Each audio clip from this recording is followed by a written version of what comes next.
세계 4대 강국으로 불리는 미국, 중국, 러시아, 일본. 이 강대국들 사이에서 그 누구도 쉽게 얕보지 못하는 유일한 나라가 있습니다. 그들은 인구도 영토도 비교할 수 없을 만큼 작지만 위기 때마다 놀라운 저력을 보여주며 세계를 놀라게 했습니다. 바로 우리 대한민국을 두고 하는 말입니다. 그런데 세계 최고의 지성들이 모인 미국 하버드 대학교에서 믿기 힘든 일이 벌어졌습니다. 30년간 국제관계학을 연구해온 베테랑 교수조차 대한민국의 숨겨진 힘의 놀라움을 금치 못했고 각국에서 온 석학들마저 할 말을 잃었다고 합니다. 과연 그들을 경악하게 만든 대한민국의 진짜 모습은 무엇이었을까요? 이 영상을 끝까지 보시면 여러분도 그 진실에 깜짝 놀라실 겁니다. 지금 바로 확인해 보세요. 안녕하세요. 제 이름은 보람이에요. 국제시사평론가로 활동하며 미디어 플랫폼을 통해 복잡한 국제관계를 쉽고 명확하게 풀어내는 일을 하고 있어요. 오늘 제가 찾은 곳은 세계 최고의 명문 하버드 대학교예요. 숨막힐 듯한 정적이 감도는 웅장한 강연장, 단상 위에는 국제관계학의 살아있는 전설 윌리엄 스미스 교수가 서 있었어요. 오늘의 특별 강연 주제는 바로 떠오르는 별, 한국 경제 기적을 넘어 세계 리더로. 제목에서부터 심상치 않은 기운이 느껴지지 않나요? 저는 이 강연을 제 채널에 올릴 소중한 콘텐츠로 만들기 위해 한 장면도 놓치지 않으려고 눈을 부릅뜨고 있었어요. 객석은 이미 발 디딜 틈 없이 꽉 차 있었는데 각국에서 온 엘리트 학생들은 물론 정계와 재계의 거물급 인사들까지 그야말로 별들의 전쟁을 방불케 했죠. 특히 제 눈길을 사로잡은 두 사람이 있었어요. 바로 중국 국영기업의 고위 임원 술리와 일본 대형 IT 기업의 전략기획팀장 아야카였죠. 그들의 눈빛에는 한국의 부상에 대한 경계심과 의구심이 가득했어요. 마치 한국 따위가 라는 속마음을 들킨 듯한 미묘한 표정 변화를 저는 놓치지 않았죠. 이 강연이 단순한 지식 전달을 넘어 한국에 대한 깊은 편견과 오해를 드러내는 흥미진진한 드라마가 될 것이라는 강렬한 예감이 들었어요. 한국은 기적을 넘어 새로운 역사를 쓰고 있습니다. 드디어 스미스 교수의 카리스마 넘치는 목소리가 강연장을 가득 채웠어요. 마치 오케스트라의 지휘자처럼 그는 청중을 단숨에 사로잡았죠. 그는 한국 전쟁 이후 폐허 속에서 세계 10위권 경제대국으로 성장한 한강의 기적은 단순한 경제 성장이 아니라고 역설했어요. 스미스 교수는 한국이 IT, 반도체, 문화 콘텐츠 등 다양한 분야에서 세계를 선도하며 소프트 파워와 하드 파워를 겸비한 21세기 국제 질서의 새로운 주역이 될 잠재력을 지녔다고 주장했어요. 그는 마치 노련한 탐험가처럼 한국이라는 미지의 대륙을 탐험하며 그 속에 숨겨진 놀라운 보물들을 하나씩 꺼내 보여주는 듯 했어요. 스미스 교수는 특히 한국의 혁신적인 기술력과 창의적인 문화 콘텐츠, 그리고 강력한 국방력을 강조했어요. 삼성전자의 갤럭시 스마트폰이 어떻게 애플의 아이폰을 제치고 세계 시장을 석권했는지, BTS의 음악이 어떻게 전 세계 젊은이들의 마음을 사로잡았는지, 그리고 한국군이 어떻게 북한의 위협에 맞서 굳건한 안보를 유지하고 있는지, 그는 구체적인 사례와 데이터를 제시하며 자신의 주장을 뒷받침했죠. 그의 분석은 객관적인 데이터를 기반으로 했지만 내용은 가히 충격적이었어요. 마치 잔잔한 호수에 던져진 거대한 바위처럼 그의 말 한마디 한마디는 청중의 마음속에 거대한 파문을 일으켰죠. 객석에서는 놀라움과 의구심이 뒤섞인 웅성거림이 터져 나왔어요. 술리와 아야카는 불편한 기색을 숨기지 못하고 서로 눈짓을 주고받았어요. 마치 잘 짜인 각본처럼 그들의 반응은 이 강연의 긴장감을 더욱 고조시키는 듯 했어요. 저는 이 모든 순간을 제 카메라에 담으며 이 흥미진진한 드라마의 결말을 기대하고 있었어요. 과연 이 강연은 어떤 방향으로 흘러갈까요? 드디어 질의응답 시간. 마치 먹잇감을 노리는 맹수처럼 술리가 가장 먼저 손을 들었어요. 그의 눈빛은 날카롭게 빛났고 팽팽한 긴장감이 감돌았죠. 그는 한국의 성장이 미국의 지원과 중국 시장의 특수라는 외부 요인 덕분이며 한국이 독자적인 힘으로 지금의 위치에 오른 것은 아니라고 주장했어요. 마치 잘 벼려진 칼날처럼 그의 질문은 스미스 교수의 논리를 정면으로 겨냥했죠.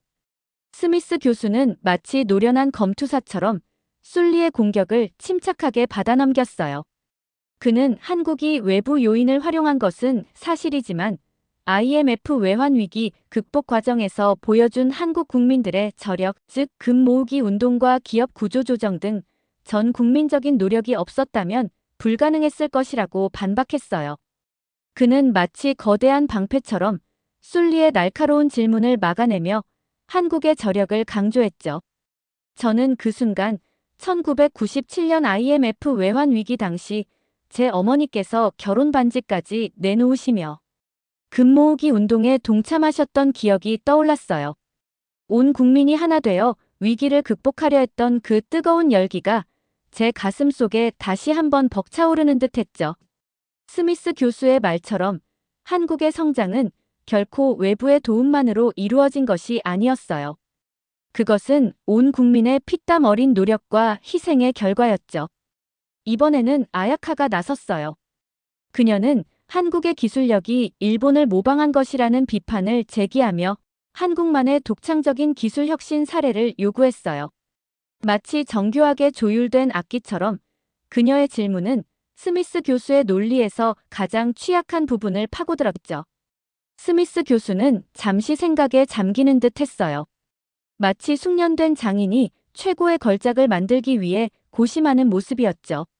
그리고 마침내 그는 한국의 반도체 산업과 4차 산업혁명 기술을 예로 들며 이는 단순한 모방이 아닌 한국의 끊임없는 연구개발과 과감한 투자의 결과라고 설명했어요. 그는 마치 노련한 탐험가처럼 한국의 기술 혁신이라는 미지의 세계를 탐험하며 그 속에 숨겨진 놀라운 보물들을 하나씩 꺼내 보여주는 듯 했어요.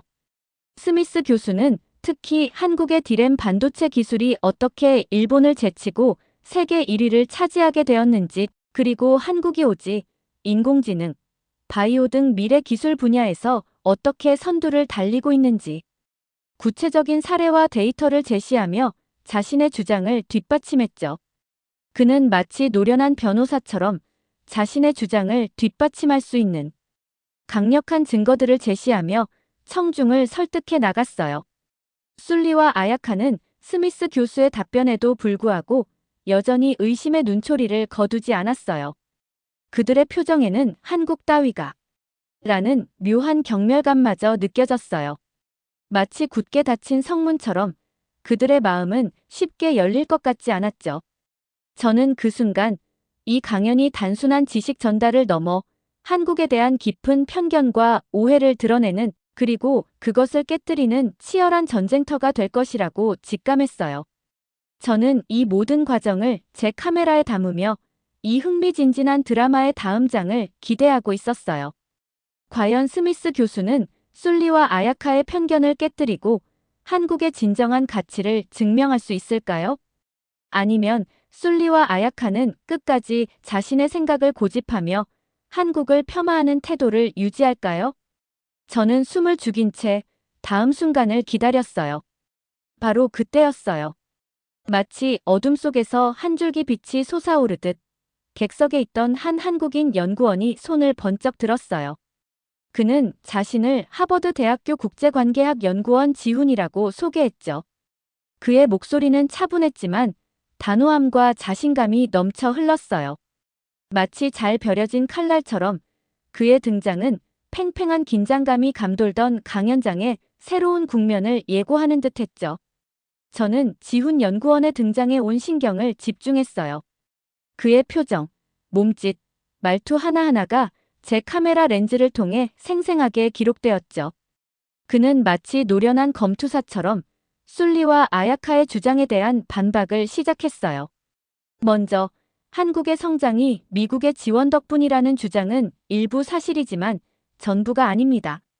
지훈 연구원은 한국이 6.25 전쟁 이후 폐허 속에서 스스로의 힘으로 경제를 일으켰다는 점을 강조했어요. 그는 새마을 운동, 수출 주도형 경제, 정책 등 한국 정부와 국민들의 피땀 어린 노력이 있었기에 지금의 대한민국이 가능했다고 역설했죠. 마치 거대한 산맥처럼 그는 한국의 역사를 꿰뚫어보며 그 속에 숨겨진 진실을 드러냈어요. 그는 마치 역사 속 한 장면을 재현하듯 1960년대 새마을 운동 당시 농촌 마을의 주민들이 새벽부터 밤늦게까지 도로를 건설하고 다리를 놓고 농지를 개간하던 모습을 생생하게 묘사했어요. 그의 말을 듣고 있자니 저 역시 마치 그 시절로 돌아가 땀 흘리며 일하는 사람들의 모습을 직접 보는 듯한 착각에 빠져들었죠. 또한 한국의 기술력이 일본을 모방했다는 주장도 편협한 시각입니다. 지훈연구원은 한국이 일본의 기술을 배우면서도 자신만의 강점을 살려 독자적인 기술을 개발했다는 점을 강조했어요. 그는 한국의 스마트폰, 디스플레이, 조선 산업이 세계 최고 수준이라는 점을 언급하며 이는 한국의 창의성과 혁신 정신을 보여주는 대표적인 사례라고 설명했죠. 마치 노련한 탐험가처럼 그는 한국의 기술 발전이라는 미지의 세계를 탐험하며 그 속에 숨겨진 놀라운 성과들을 하나씩 꺼내 보여주는 듯 했어요. 지훈연구원은 특히 삼성전자의 갤럭시 스마트폰이 어떻게 일본의 소니를 제치고 세계 시장을 석권하게 되었는지, 그리고 LG 디스플레이의 OLED 패널이 어떻게 일본의 샤프를 넘어 세계 최고의 기술력을 인정받게 되었는지 구체적인 사례를 제시하며 자신의 주장을 뒷받침했죠. 그는 마치 노련한 변호사처럼 자신의 주장을 뒷받침할 수 있는 강력한 증거들을 제시하며 청중을 설득해 나갔어요. 지훈연구원은 여기서 멈추지 않았어요. 그는 한국의 문화 콘텐츠, 즉 한류에 대해서도 언급하며 한국 문화의 독창성과 매력이 전 세계적으로 인정받고 있다는 점을 강조했어요. 그는 마치 노련한 이야기꾼처럼 한국 드라마, 영화, 음악이 어떻게 전 세계 젊은이들의 마음을 사로잡았는지, 그리고 한국 문화가 어떻게 세계 문화의 다양성에 기여하고 있는지 흥미진진하게 설명했죠. 그는 특히 BTS의 음악이 어떻게 전 세계 젊은이들에게 희망과 용기를 주고 있는지, 그리고 영화 기생충이 어떻게 아카데미 시상식에서 작품상을 수상하며 한국 영화의 위상을 세계에 알렸는지 구체적인 사례를 제시하며 자신의 주장을 뒷받침했어요. 그의 말을 듣고 있자니 저 역시 한국인으로서 자부심과 긍지를 느낄 수 있었죠. 마지막으로 지훈연구원은 한국의 국방력을 언급하며 한국이 북한의 위협에 맞서 강력한 국방력을 유지하고 있으며 어떠한 외부 위협에도 대응할 수 있는 능력을 갖추고 있다고 강조했어요. 그는 마치 노련한 전략가처럼 한국의 국방력이 어떻게 동북아시아의 평화와 안정을 유지하는 데 기여하고 있는지, 그리고 한국군이 어떻게 첨단 무기와 훈련된 병력을 보유하고 있는지 설명했죠. 지훈연구원의 논리 정연하고 설득력 있는 반박에 술리와 아야카는 더 이상 반박하지 못하고 입을 다물었어요. 마치 굳게 닫혔던 성문이 활짝 열리듯 그들의 마음속 깊이 자리 잡고 있던 편견과 오해가 서서히 걷히는 듯 했죠. 강연장은 잠시 침묵에 휩싸였어요. 그 침묵은 단순한 정적이 아니었어요. 그것은 한국에 대한 깊은 편견과 오해가 깨지는 순간의 정적이었죠. 그리고 곧 뜨거운 박수갈채가 터져 나왔어요. 마치 오랫동안 기다려온 승리의 함성처럼 그 박수 소리는 강연장을 가득 채웠고 저의 가슴 속에도 깊은 감동을 안겨주었죠. 지훈연구원의 발언 이후 강연장의 분위기는 완전히 바뀌었어요. 마치 거대한 폭풍이 지나간 후 찾아온 고요함처럼 깊은 정적이 강연장을 감쌌죠. 하지만 그 정적은 단순한 침묵이 아니었어요. 그것은 깊은 생각과 성찰의 시간이었죠. 이전까지 한국에 대해 회의적인 시각을 가졌던 사람들, 특히 술리와 아야카처럼 깊은 편견을 가지고 있던 사람들도 지훈연구원의 설명을 통해 한국의 저력과 가능성을 새롭게 인식하기 시작한 듯 했어요. 마치 굳게 닫혀있던 마음의 문이 조금씩 열리는 듯한 느낌이었죠. 저는 그 순간 이 강연이 단순한 지식 전달의 장을 넘어 서로 다른 문화와 배경을 가진 사람들이 만나 서로를 이해하고 존중하는 소통의 장이 되고 있다는 것을 깨달았어요. 그리고 이러한 소통이야말로 우리가 더 나은 세상을 만들어가는데 가장 중요한 요소라는 것을 다시 한번 확신하게 되었죠. 추가 질문 시간에는 한국의 교육 시스템, 사회적 자본, 민주주의 발전 등 다양한 주제에 대한 질문이 쏟아졌어요. 마치 복물 터지듯 쏟아지는 질문들은 한국에 대한 사람들의 관심과 호기심이 얼마나 커졌는지를 보여주는 듯했죠. 어떤 학생은 한국의 높은 교육열과 경쟁적인 교육 시스템이 한국의 경제, 성장에 어떤 영향을 미쳤는지 질문했어요.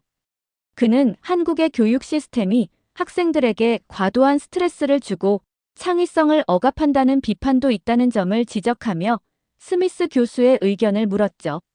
스미스 교수는 한국의 교육 시스템에 장단점이 있다는 점을 인정하면서도 한국의 높은 교육열과 경쟁적인 교육 시스템이 한국의 인적자원 개발에 크게 기여했다는 점을 강조했어요. 그는 한국의 학생들이 국제학업 성취도 평가에서 지속적으로 높은 성적을 거두고 있다는 점과 한국의 대학 진학률이 세계 최고 수준이라는 점 등을 근거로 제시했어요. 또 다른 사람은 한국의 사회적 자본, 즉 사람들 간의 신뢰와 협력, 네트워크 등이 한국의 경제 성장에 어떤 영향을 미쳤는지 질문했어요. 그는 한국 사회의 연고주의, 학벌주의 등 부정적인 측면도 있지만 긍정적인 측면도 많다는 점을 지적하며 스미스 교수의 의견을 물었죠. 스미스 교수는 한국 사회의 연고주의, 학벌주의 등 부정적인 측면이 있다는 점을 인정하면서도 한국 사회의 높은 신뢰 수준과 강한 공동체 의식이 한국의 경제 성장에 긍정적인 영향을 미쳤다는 점을 강조했어요. 그는 한국 사람들이 서로 돕고 협력하는 문화, 즉 품앗이, 두레, 개 등 전통적인 공동체 문화가 현대 사회에서도 여전히 중요한 역할을 하고 있다는 점을 예로 들었죠. 마지막으로 한중년 신사는 한국의 민주주의 발전 과정에 대해 질문했어요. 그는 한국이 짧은 시간 안에 권위주의 정권에서 벗어나 민주주의를 성공적으로 정착시켰다는 점을 높이 평가하면서도 한국의 민주주의가 여전히 해결해야 할 과제들이 많다는 점을 지적하며 스미스 교수의 의견을 물었죠. 스미스 교수는 한국의 민주주의가 짧은 시간 안에 놀라운 발전을 이루었다는 점을 인정하면서도 한국의 민주주의가 여전히 성숙해야 할 부분이 많다는 점을 지적했어요. 그는 한국의 정치 시스템이 여전히 지역주의, 정쟁, 부패 등 문제점을 안고 있다는 점, 그리고 한국 사회의 표현의 자유, 언론의 자유, 집회 및 시위의 자유 등 기본권이 침해되는 경우가 종종 발생한다는 점 등을 언급하며 한국의 민주주의가 앞으로 더 발전해야 할 방향을 제시했죠. 스미스 교수는 이러한 질문들에 성심성의껏 답변하며 한국이 가진 잠재력과 미래에 대한 긍정적인 전망을 제시했어요. 그는 마치 노련한 항해사처럼 한국이라는 배가 앞으로 나아가야 할 방향을 제시하며 청중에게 희망과 영감을 불어넣었죠. 술리와 아야카는 더 이상 질문을 하지 않았지만 그들의 표정은 이전보다 훨씬 부드러워져 있었어요. 그들은 여전히 한국에 대한 모든 의구심을 떨쳐내지는 못했을지라도 적어도 한국을 무시하거나 폄하하는 태도는 버린 듯했죠. 마치 오랜 시간 얼어붙었던 땅이 봄 햇살에 녹아내리듯 그들의 마음속 깊이 자리 잡고 있던 편견의 벽이 서서히 허물어지는 듯 했어요. 저는 그들의 변화된 모습을 보며 이 강연이 한국에 대한 국제, 사회의 인식을 바꾸는 중요한 계기가 될 것이라고 확신했어요. 강연이 끝나갈 무렵 강연장은 묘한 긴장감과 기대감이 뒤섞인 분위기에 휩싸였어요. 마치 폭풍 전야의 고요함처럼 모든 사람들은 스미스 교수의 마지막 말을 기다리고 있었죠. 저 역시 숨을 죽인 채 그의 입술에서 어떤 말이 흘러나올지 귀를 기울였어요. 스미스 교수는 잠시 침묵을 지키더니 천천히 입을 열었어요. 그의 목소리는 이전보다 더 차분하고 진지했지만 그 속에는 깊은 확신과 열정이 담겨 있었죠. 그는 마치 노련한 지휘자처럼 마지막 악장을 연주하기 전 오케스트라 단원들을 격려하고 청중의 마음을 하나로 모으는 듯 했어요. 오늘 우리는 한국의 놀라운 성장과 그 이면에 숨겨진 힘에 대해 살펴보았습니다. 스미스 교수는 강연 내용을 요약하며 한국이 더 이상 작은 나라, 개발도상국이 아니라는 점을 강조했어요. 그는 한국이 경제, 문화, 국방 등 다양한 분야에서 세계를 선도하며 21세기 국제 질서의 새로운 주역으로 부상하고 있다는 점을 역설했죠. 그는 마치 노련한 탐험가처럼 한국이라는 미지의 대륙을 탐험하며 그 속에 숨겨진 놀라운 보물들을 모두 발견하고 그 가치를 세상에 알리는 듯 했어요. 한국은 세계를 이끌어갈 잠재력을 지닌 강력한 국가입니다. 스미스 교수는 한국의 미래에 대한 긍정적인 전망을 제시하며 한국과의 협력을 통해 더 나은 미래를 만들어 나가야 한다고 주장했어요. 그는 마치 노련한 항해사처럼 한국이라는 배가 앞으로 나아가야 할 방향을 제시하며 청중에게 희망과 영감을 불어넣었죠. 스미스 교수의 마지막 말이 끝나자 강연장은 뜨거운 박수갈채로 가득 찼어요. 마치 오랫동안 기다려온 승리의 함성처럼 그 박수 소리는 강연장을 가득 채웠고 저의 가슴속에도 깊은 감동을 안겨주었죠. 저는 그 순간 이 강연이 단순한 지식 전달의 장을 넘어 서로 다른 문화와 배경을 가진 사람들이 만나 서로를 이해하고 존중하는 소통의 장이 되었다는 것을 깨달았어요. 그리고 이러한 소통이야말로 우리가 더 나은 세상을 만들어가는데 가장 중요한 요소라는 것을 다시 한번 확신하게 되었죠. 강연이 끝난 후 사람들은 저마다 깊은 생각에 잠긴 채 강연장을 나섰어요. 마치 긴 여행을 마치고 집으로 돌아가는 순례자들처럼 그들의 표정에는 피곤함과 함께 만족감과 희망이 엿보였죠. 술리와 아야카의 표정에도 여전히 복잡한 감정이 남아있었지만 그들의 눈빛에는 이전과는 다른 한국에 대한 새로운 인식이 엿보였어요.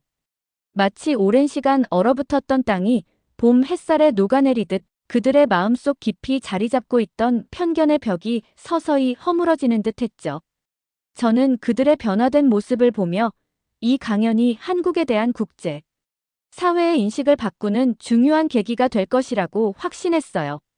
그리고 한국인으로서, 국제 시사 평론가로서 앞으로도 한국의 발전과 성장을 전 세계에 알리는 데 기여하겠다는 다짐을 했죠. 저는 강연장을 나서기 전 술리와 아야카에게 다가가 짧은 인터뷰를 요청했어요. 그들은 흔쾌히 저의 요청에 응했고 저는 그들의 솔직한 생각을 들을 수 있었죠. 술리는 오늘 강연을 통해 한국에 대한 새로운 시각을 갖게 되었다고 인정했어요. 그는 물론 중국과 한국은 경쟁 관계에 있지만 서로에게서 배울 점도 많다고 생각한다고 덧붙였죠. 그의 말에는 여전히 경쟁심과 경계심이 남아있었지만 이전처럼 한국을 무시하거나 폄하하는 태도는 찾아볼 수 없었어요. 아야카 역시 한국의 기술력과 혁신 정신에 대해 다시 생각해보게 되었다고 말했어요. 그녀는 일본도 한국의 성공 사례를 참고하여 경제 부활을 위해 노력해야 할 것이라고 덧붙였죠. 그녀의 말에는 여전히 자존심과 경쟁심이 느껴졌지만 이전처럼 한국을 얕잡아 보는 태도는 사라진 듯 했어요. 그들의 변화된 태도는 저에게 큰 감동과 희망을 안겨주었어요. 저는 이 강연이 한국에 대한 국제사회의 인식을 바꾸는 작은 시작이 될 것이라고 믿었고 앞으로도 이러한 변화를 만들어가는데 기여하고 싶다는 열망으로 가슴이 벅차올랐죠. 저는 카메라를 챙겨 강연장을 나서며 오늘 기록한 영상과 인터뷰 내용을 바탕으로 유튜브 채널에 올릴 콘텐츠를 구상했어요. 하버드 대학교 강연장을 나서는 길, 저의 발걸음은 어느 때보다 가볍고 경쾌했어요. 마치 갓 태어난 아기 새처럼 새로운 세상을 향해 힘차게 날갯짓하는 기분이었죠. 맑고 푸른 하늘은 마치 한국의 밝은 미래를 축복하는 듯 했어요. 저는 오늘 강연을 통해 한국에 대한 국제사회의 인식이 긍정적으로 변화하고 있다는 것을 확인했어요. 그리고 이러한 변화를 만들어가는데 저의 작은 역할이 기여할 수 있다는 사실에 큰 보람과 자부심을 느꼈죠. 마치 어둠 속에서 한 줄기 빛을 발견한 것처럼 저는 희망과 용기를 얻었어요. 저는 오늘 기록한 영상과 인터뷰 내용을 바탕으로 콘텐츠를 구상했어요. 제목은 하버드 대학교를 뒤흔든 한국의 힘. 저는 이 콘텐츠를 통해 더 많은 사람들이 한국의 진정한 가치를 깨닫고 한국과 함께 더 밝은 미래를 만들어 나가기를 희망했어요.